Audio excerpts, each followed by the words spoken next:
Declaration का दोनों के अंदर कहीं ना कहीं बहुत लोगों ने उस हिसाब से भरे क्योंकि उनको जानकारी उस समय नहीं थी।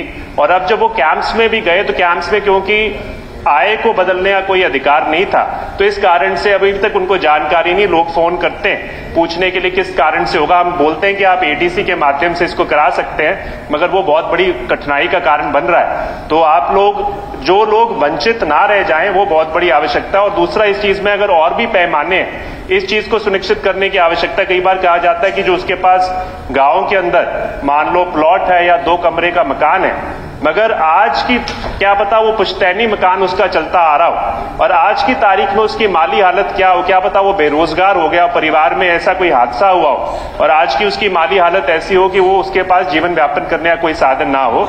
उस चीज को भी सुनिश्चित करना बहुत जरूरी है कि केवल 2 कमरे होने से ये दिखाया नहीं जा सकता कि आज की तारीख में भी उसकी माली हालत ठीक है। उस चीज को भी सुनिश्चित करने का काम करें।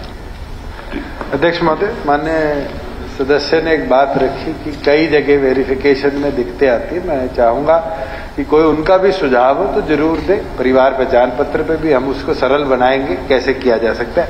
मगर जहां आप बात कह रहे हैं कि परिवार की आय फ्लक्चुएट करती है, परिवार पहचान पत्र जो है वो पहले एसईसी की डाटा की तरह नहीं है कि आज अमीर था कल गरीब हो गया। ये प्रोएक्टिव प्रोसेस है और उसके अंदर किसी के परिवार की आय अगर फ्लक्चुएट करती है तो उसको तुरंत रीवेरीफाई करा सकता है और उसकी श्रेणी बदलती रहेगी।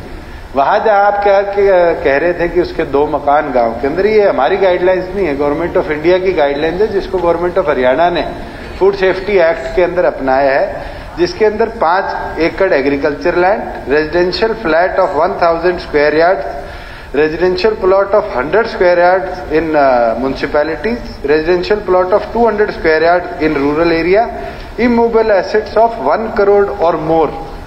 ये गाइडलाइंस है जिसके अंदर हम इकोनॉमिक वीकर सेक्शंस को गवर्नमेंट ऑफ इंडिया की डायरेक्शंस के अनुसार फॉलो करते हैं। मैं तो चाहूंगा कि किसी भी सदस्य के कोई भी सुझाव हो जिसके अंदर वेरिफिकेशन प्रोसेस और सरल हो, जल्दी इसके अंदर कार्रवाई हो और आम नागरिक को ईडब्ल्यूएस के लाभ मिले, तो हरियाणा सरकार उसको जरूर अपनाने का काम करे। धन्यवाद। एक इसके अंदर बात हुई है, जो सरलता की बात कह रहे हैं कैसे बेहतर हो, मैं वही कहूंगा कि जो आपके कैंप लगाए जाएं, इन कैंप्स में कम से कम जो इनकम का किसको कैसे ठीक किया जाए उसको भी एक पैमाना वहीं पर एटलीस्ट वो बंदा अपना उसके अंदर सिस्टम में डलवा तो सके।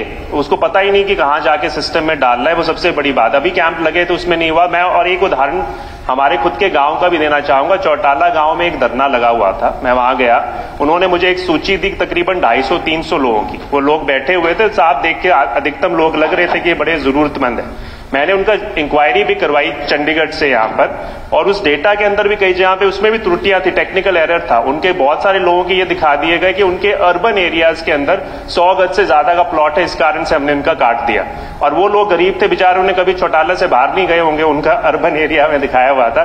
तो बाद में वो शायद टेक्निकल एक मिस्टेक थी। तो बट मैं ये कह रहा हूं इस तरह की बहुत सारी त्रुटियां आज की तारीख में भी हैं। तो केवल और केवल जो लोग आपने लाभार्थी नहीं थे उनको निकालने का काम किया, वो बहुत सही बात, मगर जो लोग लाभार्थी होने चाहिए। और कोविड के बाद सर बहुत बड़ी बात है, जो मैं इनकम के पैमाने की बात कर रहा हूं, कोविड के बाद बहुत सारे लोगों की जो शायद 1,80,000 से थोड़ा सा ऊपर थे, वो आज की तारीख में बहुत बड़ी बेरोजगारी की मार झेल रहे हैं। तो उनका विशेष ध्यान रखिए। उसके लिए जो इनकम का पैमाना है उसको सरल बनाने के लिए कुछ प्रयास जरूर किए जाए और जो भी सहयोग मिल सके दे सकेंगे हम कोशिश करेंगे। माननीय सदस्य ने खुद ही एक बात कही कि निकाल दिए और नए नहीं बनाए। उनसे 12.5 लाख की पार्टी के सदस्य शीशपाल जी ने कहा कि 12 लाख से 15 लाख नए लोग नए बने। अगर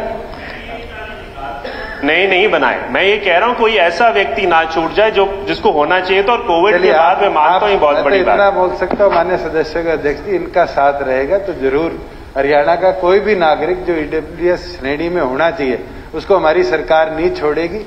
आप भी जब कॉन्स्टिट्यूएंसी में जाएंगे, अगर इनकम वेरीफाइड है 180 से नीचे, तो आपका लोग आभार प्रकट करेंगे कि उनका पीला राशन कार्ड बन चुका है।